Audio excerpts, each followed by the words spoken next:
தமிழ்நாட்டில் உள்ள ராணிப்பேட்டையில் மருத்துவ பணி செய்து வந்த அமெரிக்காவை சேர்ந்த John Scudder, Sophia Weld Scudder என்பவர்களுக்கு 1870 டிசம்பர் 9 ஐடா சோஃபியா ஸ்கடர் அவர்கள் பிறந்தார்.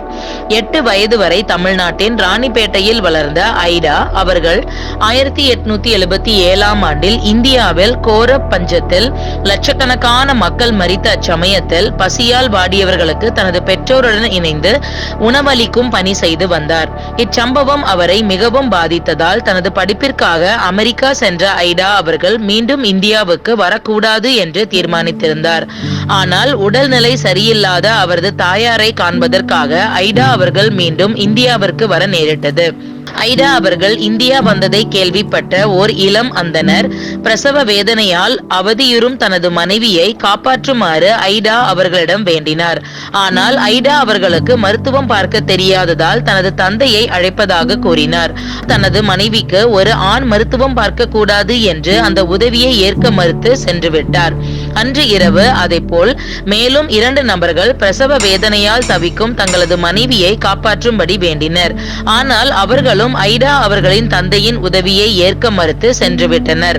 மறுநாள் அந்த 3 பெண்களும் பிரசவத்தின் போது இறந்து அவர்களுடைய சவ ஊர்வலங்கள் சென்றன. அதை கண்ட ஐடா அவர்கள் வருந்தினார். இந்திய பெண்களின் அவல நிலை குறித்து ஆழமாக சிந்தித்த ஐடா அவர்கள் அச்சம்பவத்தை தேவனின் அருட்பணிக்கான அழைப்பாக ஏற்று மருத்துவம் படித்து மிஷனரி பணியில் ஈடுபட விரும்புவதாக தன் பெற்றோரிடம் தெரிவித்தார். பின்னர் மருத்துவம் படிக்க அமெரிக்கா சென்ற ஐடா ஸ்கடர் அவர்கள் அங்கு பெண்களுக்கு மருத்துவ படிப்பு எதற்கு, திருமணமாகாத ஒரு பெண் மருத்துவ மிஷனரியாக எப்படி பணியாற்ற முடியும் போன்ற எதிர்ப்புகள் மத்தியில் பிலடெல்பியா மருத்துவ கல்லூரியில் 1895 சேர்ந்தார். மருத்துவ படிப்பு முடிந்ததும் வேலூரில் பெண்களுக்கென மருத்துவமனை கட்ட வேண்டும் என்ற எண்ணம் ஐடா அவர்களுக்கு இருந்தது. ஆனால் மருத்துவமனை தொடங்க $8000 தேவைப்பட்டது. அதற்கான நிதி திரட்டும் பணியில் தீவிரமாக ஈடுபட்ட போதும் சொற்ப அளவே பணம் சேர்ந்தது. அப்பொழுது ஷெல் என்ற முதியவர் $10,000 காசோலையை ஐடா அவர்களிடம் தந்து அவரது மனைவி மேரி டேபர் ஷெல்லின் நினைவாக வேலூரில் பெண்கள் மருத்துவமனை அமைக்க நிதி உதவி அளித்தார். அது மட்டுமல்லாமல் மருத்துவமனைக்கு வேண்டிய கருவிகளை வாங்கவும் நிதி உதவி அளித்தார்.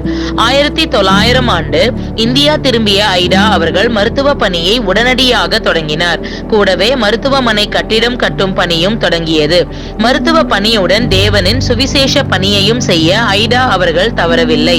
மூட நம்பிக்கைகளில் மூழ்கி போயிருந்த மக்கள் மத்தியில் மருத்துவம் பார்ப்பது சவாலாகவே இருந்தது. அவர் இருட்டோடு எழுந்து மருத்துவ பையுடன் ஒன்றை குதிரை பூட்டிய கோச் வண்டியிலோ அல்லது கால்நடையாகவோ கிராமமாக சென்று மக்களுக்கு மருத்துவ உதவி செய்து வந்தார். 1902 வருடம் மேரி டேபர் ஷெல் நினைவு மருத்துவமனை 40 படுக்கைகளுடன் தொடங்கப்பட்டது. ஆனால் அம்மருத்துவமனையில் பயிற்சி பெற்ற செவிலியரோ மயக்க மருந்து கொடுக்க போதிய பயிற்சியுடைய உதவியாளர் இல்லாத போதும் அறுவை சிகிச்சைகளை வெற்றிகரமாக செய்து முடித்தார். டாக்டர் ஐடா அவர்கள் ஒரு நாளில் 22 மணி நேரம் கால் கடுக்க நின்றுவிட்டு 2 மணி நேரம் மட்டும் கண்ணாய்வார். போதிய பயிற்சி பெற்ற செவிலியர்கள் இல்லாதது ஐடா அவர்களின் மருத்துவ பணிக்கு பெருந்தடையாக இருந்தது. இதன் தொடர்ச்சியாக செவிலியர் பயிற்சி பள்ளி ஒன்றை தொடங்க வேண்டும் என்ற எண்ணம் அவரின் மனதில் உதித்தது. ஆனால் அதற்கு அதிக பணம் தேவைப்படும் என்பதால் மீண்டும் நிதி திரட்டுவதற்காக அமெரிக்காவிற்கு பயணமானார். அகண்ட அமெரிக்கா கண்டத்தில் அவர் எங்கெல்லாம் செல்ல முடியுமோ அங்கெல்லாம் சென்று வேலூர் மருத்துவ பணியை பற்றி பேசி நிதி திரட்டினார். சுற்றுவட்டார மிஷன் பள்ளிகளில் படித்த 5 மாணவிகளுடன் செவிலியர் பயிற்சி பள்ளியை தொடங்கினார். 1913 பெண்களுக்கென ஒரு மருத்துவ கல்லூரி தொடங்க வேண்டும் என்று அவர் தீர்மானித்திருந்தார். ஆனால் அதற்கு பண தேவையுடன் வகுப்பு எடுக்க போதுமான ஆசிரியர்களும் மருத்துவ உபகரணங்களும் தேவைப்பட்டது. மேலும் பெண்களுக்கு மருத்துவ படிப்பு எதற்கு என்ற எதிர்மறை கருத்தும் நிலவி வந்தது. மருத்துவ பள்ளி தொடங்குவதற்கு அவர் விண்ணப்பித்த போது அவரை பார்த்து ஏளனத்துடன் உங்களுக்கு 6 விண்ணப்பங்கள் கூட தேராது என்றனர்.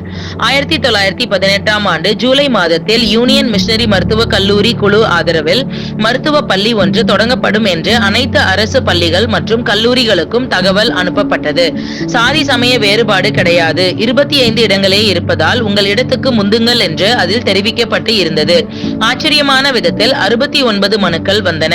அதில் 14 மாணவியரை தேர்வு செய்து 1918 ஆண்டு ஆகஸ்ட் மாதம் 12ஆம் நாள் சென்னை மாகாண ஆளுநர் பெட்லான் பிரபுவால் யூனியன் மிஷனரி மருத்துவ பள்ளி ஒரு சில மருத்துவ நூல்கள், மைக்ரோஸ்கோப், ஓர் எலும்புக்கூடு இவற்றை வைத்துக் கொண்டு கட்டணமின்றி கருவியின்றி ஒரு மருத்துவ பள்ளி தொடங்கப்பட்டது. மருத்துவ பயிற்சிக்கு பின் சென்னையில் நடந்த இறுதி தேர்வில் அனைத்து மாணவியரும் தேர்வில் தேர்ச்சி பெற்றனர். அதில் 4 முதல் வகுப்பில் தேறியிருந்தனர். வேலூர் மருத்துவ பள்ளி மாகாணத்தில் உள்ள மருத்துவ பள்ளிகளுக்குள்ளே முதலிடத்தை பெற்றிருந்தது. 1928ஆம் ஆண்டில் வேலூரின் பாகாயத்தில் 200 ஏக்கர் பரப்பளவில் உள்ள ஹில்சைட் மருத்துவ பள்ளி வளாகம் உருவாக்கப்பட்டது. கல்லூரி மற்றும் மருத்துவமனைக்கு நிதி திரட்டுவதற்காக அவர் பல முறை அமெரிக்காவிற்கு சென்று நிதி திரட்டினார். 1948இல் யூனியன் மருத்துவ பள்ளி கிறிஸ்துவ மருத்துவ கல்லூரியாக தரம் உயர்த்தப்பட்டது.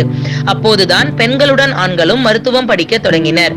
46 ஆண்டுகள் வேலூர் மண்ணிலே தம்மை கரைத்துக் கொண்டு ஐடா அவர்கள் செய்த இந்த உன்னத பணியின் நிமித்தம் 2003ஆம் ஆண்டில் வேலூர் கிறிஸ்தவ மருத்துவ மையம் 2000 படுக்கைகளுடன் உலகின் மிகப்பெரிய கிறிஸ்தவ மருத்துவமனையாக உள்ளது.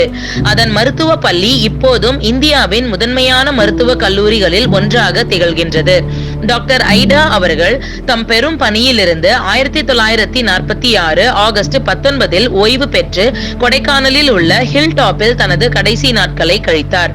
1960 மே 24 அன்று ஐடா அவர்கள் கொடைக்கானலில் தம் 89வது வயதில் தேவராஜ்யத்தை அடைந்தார்.